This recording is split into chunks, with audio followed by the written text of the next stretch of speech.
The first thing you're going to need to do is find Wise Razor, the two-handed nikana stance. Being a new weapon, it has a new stance style, and it is obtainable from coolant, rachnoid, or through transmutation.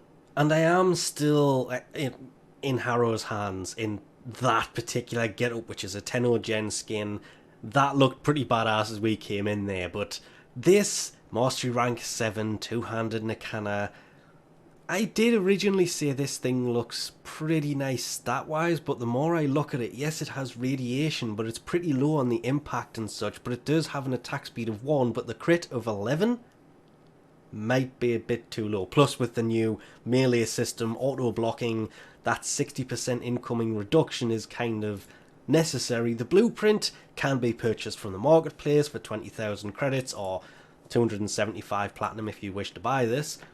You will need 100 of the that alloy, and 100 of the other alloy, 1,200 kuva, 2 orgon crystals, 5,000 credits. Is this thing worth it? Well, compared to the Nikana Prime, it actually does a ton less damage. It has less crit, 3% more status, but less damage, and a slower attack speed. So what makes this thing so special then? It comes with no polarities whatsoever. Yeah. Still can't believe they've given it its own slot. It has a new stance, it is a new style weapon, but yes, it may have an attack speed of 1, and for a big heavy blade like this, obvious solution to this one would be compare it to the war. Now you see why I didn't bother doing so. Compared to the war, this thing wouldn't even tickle an enemy. 112 slash versus 15. So why is this thing so special?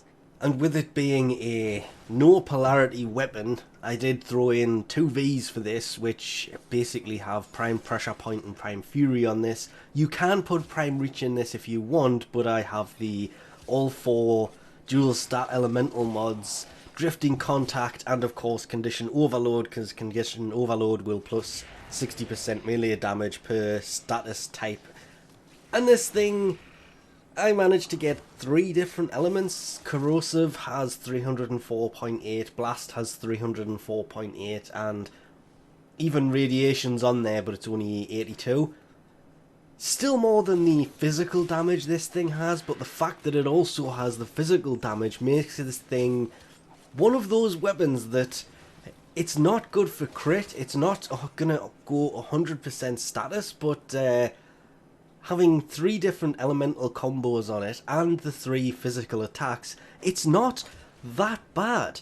I was really kind of disappointed with this when I first started using it, but I'll admit I kind of forgot to level up the Wise Razor, which is the stance for this thing, which is obtainable from those little coolant rachnoid things that are following around the big orb mother around the statue in Orb Valus. So it's not that hard, because it's not a common, it's an uncommon drop, but apparently this thing is dropping like crazy because the value of it plummeted. People were getting these and selling them really early on for decent amounts of platinum, but that faded very, very quickly. If you do happen to have all of the alloys and everything else pre-built for this thing, then yes, it's very worth it, because that attack speed of 1.0, okay, using the Grand Prime because that's what I've been using the most recently, it doesn't have the 32% crit chance, it's only got 11, it doesn't have the 32% status chance, it's only got 23, it's got way less physical damage, but it does have inert radiation in it, so you can keep that and put another combo on top of that, or increase the radiation and have a different elemental combo besides that. And it's the 1.0 attack speed that really did kind of save this thing. It does start to put her out once you get around level 70 to 75 enemies. Sometimes 80s are okay, it depends what faction you're going up against. Beyond there, different kind of melee weapon, seriously advised, because this thing does have a point where the Grand Prime was just way better. But if I had an Eidolon lens, I would probably move to this, and honestly, by the time this has gone up, I probably have done so, because it visually looks much better. The 1.0 attack speed means you don't have to waste a spot on Berserker. Plus, it's missing the crit chance and the crit multiplier, so it's definitely a more status-based weapon, but it just...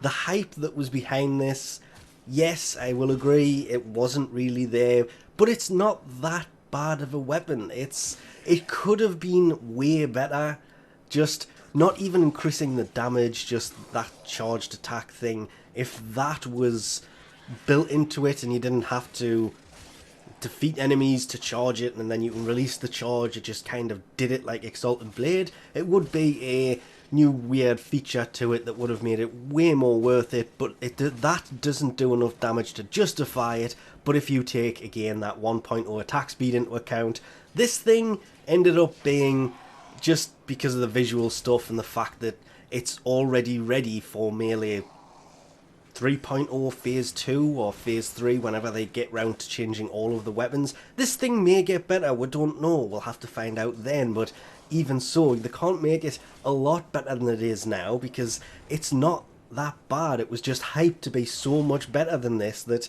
it was kind of a disappointment to people when it came out and it wasn't that amazing. It's still a good weapon, just not what it was all hyped up to be. But we'll leave this off here for now. Thanks for watching, and I'll catch yous next time!